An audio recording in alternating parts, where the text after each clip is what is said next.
दोस्तों, एक गांव में एक टूटी फूटी झोपड़ी के सामने एक महंगी सी BMW गाड़ी आके रुक जाती है। तो आसपास के लोग तमाशा देखने लगते हैं कि अरे, इतनी टूटी फूटी झोपड़ी के सामने इतनी महंगी गाड़ी किसने खड़ी कर दी? आखिर में कौन आ गया? कौन इसका ये है? कोई रिश्तेदार है? कौन है जो इतनी महंगी गाड़ी लिए हुए? लोग आसपास की तमाशा देख रहे थे। तभी देखते हैं कि उस गाड़ी में से एक हैंडसम सा नौजवान लड़का, जिसकी उम्र लगभग 25-26 साल के बीच में होगी, और वो दाढ़ी रखाए हुए है, रिवॉल्वर एक लिए हुए है, साथ में दो लोग और हैं। वो उतरता है तो लोग देखते ही रह जाते हैं कि ये इतना सुंदर लड़का, इतना पैसे वाला, इतना हैंडसम, इस घर में क्या करने जा रहा है। लोग चल देते हैं देखने के लिए कि भाई है कौन। तो वो लड़का जो हैंडसम सा था, वो उस घर में जाता है, उस टूटी फूटी झोपड़ी में जाता है, और उस टूटी फूटी झोपड़ी में जो बुढ़िया रहती थी, उस बुढ़िया के पैरों में गिर जाता है, और बस एक ही बात कहता है कि तुमने मेरी जिंदगी बना दी, तुमने मेरी जिंदगी बना दी।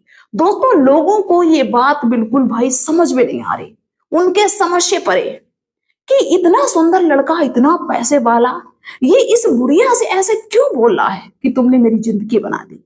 तो आइए दोस्तों, इस पूरी कहानी को बताते हैं कि वो बुढ़िया कौन थी और ये हैंडसम सा लड़का कौन था, और क्या इसकी जिंदगी में हो गया, क्या इसकी जिंदगी में पहले था, क्या इसकी जिंदगी में बाद में हो गया, जो ये उस बुढ़िया से कहता कि तुमने मेरी जिंदगी बना दी। तो कहानी बहुत ही भाई मजेदार है, बस थोड़ा सा समय निकाल लेना। तो आप सभी का बहुत बहुत स्वागत है मेरे YouTube चैनल में एक और नए वीडियो में। दोस्तों, ये कहानी है हरियाणा राज्य की। हरियाणा राज्य के अंतर्गत एक गांव, जिस गांव में एक ऐसा परिवार रहता था जो बेचारा गरीब परिवार था। माता पिता और उनका एक बेटा जो कि 5 साल का था, लेकिन किसी बीमारी के चलते उस 5 साल के बच्चे के पिताजी जो थे, उनका देहांत हो जाता है। सिर्फ उस बच्चे की माँ ही बचती है। अब 5 साल का बच्चा, इसके बाद में माँ। अब माँ क्या करे, कहाँ जाए, कोई सहारा नहीं। वो दुखियारी माँ अपने बेटे को लेके अपनी जिंदगी काटने लगती है। उस बच्चे के जो ननिहाल के लोग थे, वो इस पे, अपनी बेटी पे दबाव भी बनाते हैं कि तुम्हारा छोटा बेटा है और इसको लेके तुम जिंदगी कैसे काट पाओगी, ऐसा करो, तुम्हारी शादी कहीं दूसरी जगह पे करवा देते हैं। लेकिन वो माँ नहीं मानती। माँ कहती कि नहीं, हम अपने बच्चे के सहारे अपनी जिंदगी काटेंगे। दोस्तों, ऐसे समय गुजरता जाता है। वो बच्चा 5 साल का हुआ, 6 साल का हुआ, 7 साल का हुआ, 8 साल का हुआ। वो माँ जैसे तैसे मेहनत मजदूरी करके उस बच्चे को पढ़ाती है। लेकिन दोस्तों, वो जो बच्चा था, उसका पढ़ने में बिल्कुल भी मन नहीं लगता था, और देर रात तक वो अपने दोस्तों के साथ में खेलता रहता था। 8-9 साल का था, तब तक काफी समझदार बच्चे हो जाते हैं जब 8-9 साल के हो जाते हैं, लेकिन वो बच्चा नहीं समझता था। उसकी माँ समझाने का बहुत प्रयास करती थी कि बेटा, देर तक दोस्तों के साथ में नहीं घूमते हैं, और हम मेहनत करते हैं, तुम पढ़ो, और तुम्हारी पढ़ाई के लिए हम कितनी मेहनत करते हैं। लेकिन उस बच्चे को कुछ ना समझ में आए। वो आए दिन दोस्तों के साथ में खेलता, घूमता, मौज मस्ती करता, क्योंकि सर पे जब पिता का साया नहीं होता है ना, तो बच्चों की यही स्थिति हो जाती है। माँ दोस्तों बहुत ज्यादा परेशान रहती है, और वो डांटती है, मारती है, चिल्लाती है, हर तरीके का प्रयास करती है कि ये सुधर जाए। लेकिन वो बच्चा सुधरने का नाम नहीं ले रहा था। यहाँ तक कि वो देखते देखते बच्चा 11 साल का हो गया। एक दिन वो अपने दोस्तों के साथ में पार्टी करने के लिए चला गया, और किसी एक दोस्त ने उसको शराब पिला दी, जिससे माँ को इतना क्रोध आया, माँ को इतना गुस्सा आया। माँ ने उस बच्चे को, जब वो वापस घर आया, इतना मारा, इतना मारा, और कहा कि आज या तो तू जिंदा रहेगा या तो मैं जिंदा रहूंगी, आज हम आत्महत्या कर लेंगे। अगर तू ये काम नहीं छोड़ता है, दोस्तों के साथ में घूमना नहीं छोड़ता, आवारागर्दी नहीं छोड़ेगा, तो हम आत्महत्या कर लेंगे। तू रहे अकेले, जैसे भी जिंदगी अपनी काट पाए वैसे काटे। दोस्तों, उस दिन उस लड़के को ये बात दिल में लग जाती है, और वो खाना भी नहीं खाता है, और टेंशन में, ऐसे टेंशन करते हुए लेट जाता है। माँ बहुत प्रयास करती है कि इसको खाना खिला दे, लेकिन दोस्तों उसने खाना नहीं खाया। जब सवेरा होता है, क्योंकि 12 साल का हो गया, काफी समझदार भी हो गया कि हाँ, इन्होंने ऐसे बोला, ऐसे कहा। बच्चा सुबह क्या करता है कि अपनी माँ के उठने से पहले उठ जाता है, और उठने के बाद में वो एक बैग लेता है, और उस बैग में अपने जो भी कपड़े होते हैं वो भर लेता है, और चुपचाप अपनी माँ को बिना कुछ बताए वहां से निकल लेता है। दोस्तों जब उसकी माँ सुबह उठती है और देखती है कि उसका बेटा नहीं है, तो इधर उधर देखती है कि कहीं चला गया होगा, लोगों से पूछती भी है, लेकिन वो लड़का 4 बजे से लेके 5 बजे के बीच में निकल गया। किसी ने नहीं देखा, पास पड़ोस के लोगों ने भी नहीं देखा कि हाँ भाई मैंने जाते हुए देखा है। वो चुपचाप निकल गया, पैदल चलता जा रहा, चलता जा रहा। इधर माँ परेशान कि आखिर में ये कहाँ गया, मैंने इसको डांट दिया है, मारा था, चिल्लाया था और ऐसे ऐसे बोला था, पता नहीं कहाँ चला गया, अब मैं क्या करूं। दोस्तों माँ रोती है, बिलखती है और हर जगह उसको खोजती है, खोजते खोजते शाम हो जाती है। जो भी उनकी रिश्तेदारी होती है वहां पे खोजती है, सब जगह, मतलब जहां भी उनको लगता था उस लड़के की माँ को कि यहाँ पे हो सकता है, हर जगह पे पता लगा लिया, कहीं भी कोई पता नहीं चलता है। तो इस माँ का रो रो के बुरा हाल होता है। रिश्तेदार आते हैं, लोग आते हैं, जो भी हितकारी व्यवहारी होते हैं वो समझाते हैं। दोस्तों जब 1 साल बीत गया, 2 साल बीत गया, माँ को यही उम्मीद लगी रहती थी कि शायद मेरा बच्चा कहीं से आ जाए, कहीं से आ जाए। माँ रो रो के अपना समय काटने लगी, जैसे तैसे अपना गुजारा करती है। 5 साल हो गए, 6 साल हो गए, 8 साल हो गए, तो माँ ने भी ये उम्मीद छोड़ दी कि मेरा बेटा इस दुनिया में नहीं है, या तो किसी ने किडनैप कर लिया है या तो कुछ हो गया है। अब मैं क्या बताऊं, जब मिल ही नहीं रहा है, इतना समय भी बीत गया है, अगर कहीं होता तो थोड़ा तो मेरी तरफ ध्यान करता, थोड़ी तो मेरी याद करता। वो इस दुनिया में है ही नहीं। सभी लोगों ने इस बात को एक्सेप्ट कर लिया। रिश्तेदार भी लोग समझाते हैं कि नहीं वो इस दुनिया में नहीं रहा है, अब उसका मुंह छोड़ दो, भूल जाओ उसको, अब क्या करना, जो तुम्हारी किस्मत में लिखा था वो हुआ तुम्हारे साथ में। दोस्तों ये लड़का जो 4 बजे निकला था, ये जैसे तैसे ऑटो रिक्शा वगैरह पकड़ते हुए किसी को पैसे देता है किराए के, किसी को नहीं देता है, अपनी परेशानी बताता है कि ये हालत, तो लोग जैसे तैसे इसको भाई ले जाते हैं, किराया नहीं लेते हैं। दोस्तों ये लड़का एक बहुत बड़े शहर में पहुंच जाता है और ये सोचता है कि अब यहाँ पे हम कुछ करेंगे, नौकरी करेंगे, अब हम किसी का साथ नहीं लेंगे, ना दोस्तों के साथ में घूमेंगे, कुछ नहीं। मेरी माँ मुझे ऐसे कह रही है। दोस्तों अब 12 साल का लड़का, इसको नौकरी कौन सी मिल जाए, ना इसके पास कोई डिग्री है ना कुछ है, नौकरी कौन दे दे। तो ये एक होटल में लग जाता है प्लेटें साफ करने के लिए। होटल में संपर्क किया, सबसे पहले होटल में संपर्क किया कि यहीं मुझे नौकरी मिल सकती है। दोस्तों प्लेटें साफ करने लगा उस बड़े से होटल में, और ये जो प्लेटें साफ करता था बड़ी ईमानदारी के साथ में, बिल्कुल भी काम चोरी नहीं करता था, काम में काम बहुत ईमानदारी के साथ में करता था।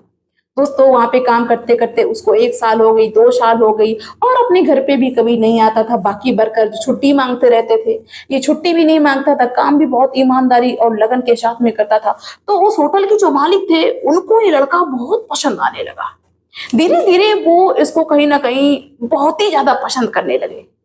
तो फिर इसके बाद में जो वो प्लेटें धोता था उसके बाद में उसको और भी अच्छा काम दे दिया। जब उसमें भी वो अच्छा काम करता, लगन के साथ में काम करता, तो उसको और भी अच्छा काम दे दिया।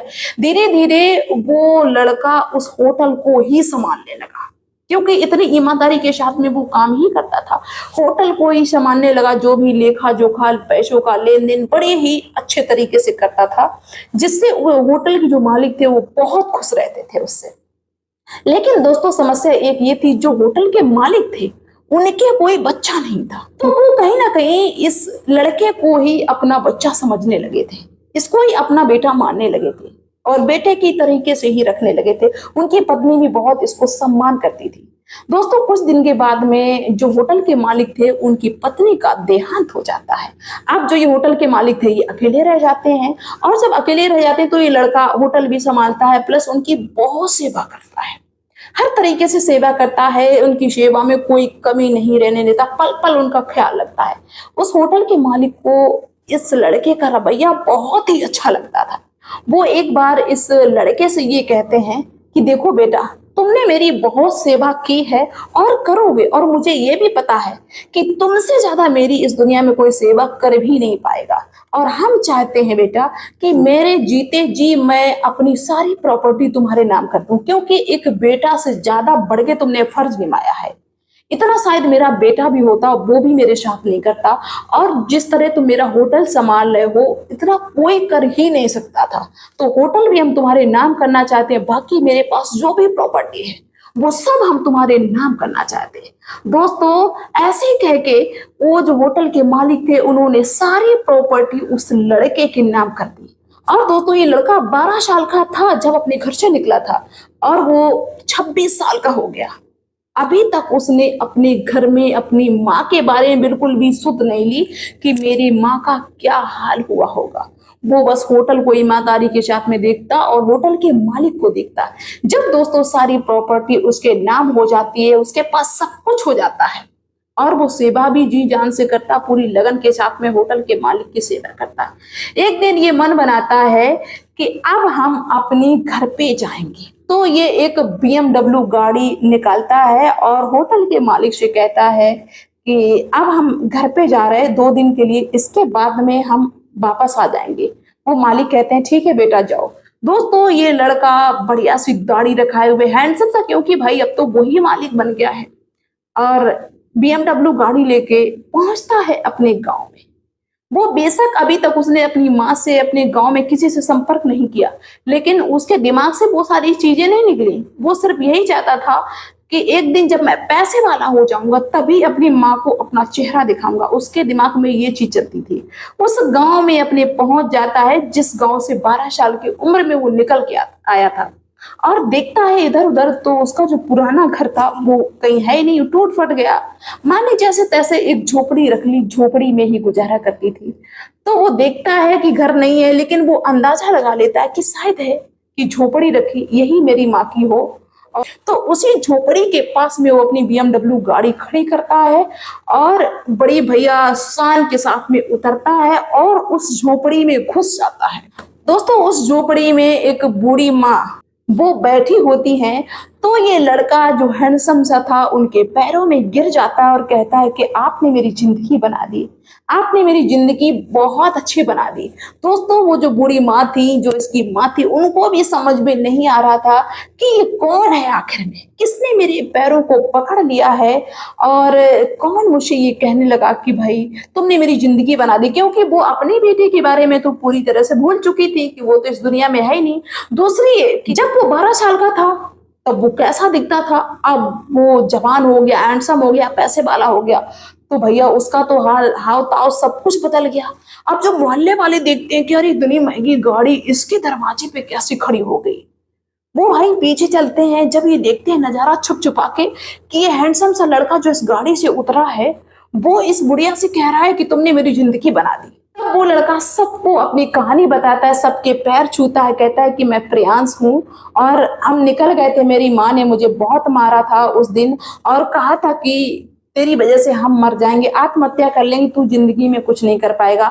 तो मुझे बहुत ज्यादा खराब लगा था, ये बात मेरे दिल को लग गई थी, जिसकी वजह से हम सुबह 4 बजे उठ के इस घर से निकल गए थे और अपना बैग लेके और ऐसे ऐसे वहां पे पहुंचे, ऐसे मैंने ये काम किया। मतलब वहां की उसने सारी स्टोरी बताई। दोस्तों सभी लोग सुन के दंग रह जाते हैं कि ये प्रियांश है, ये देखो कितना हैंडसम बन गया। वो अपनी माँ से कहता है और सबके सामने कहता है कि अगर मेरी माँ ने उस दिन मुझे मारा ना होता या इस तरीके से बोला ना होता तो शायद हम घर से निकलते नहीं, घर से ना निकलते तो शायद मेरी किस्मत ऐसे नहीं पलटती।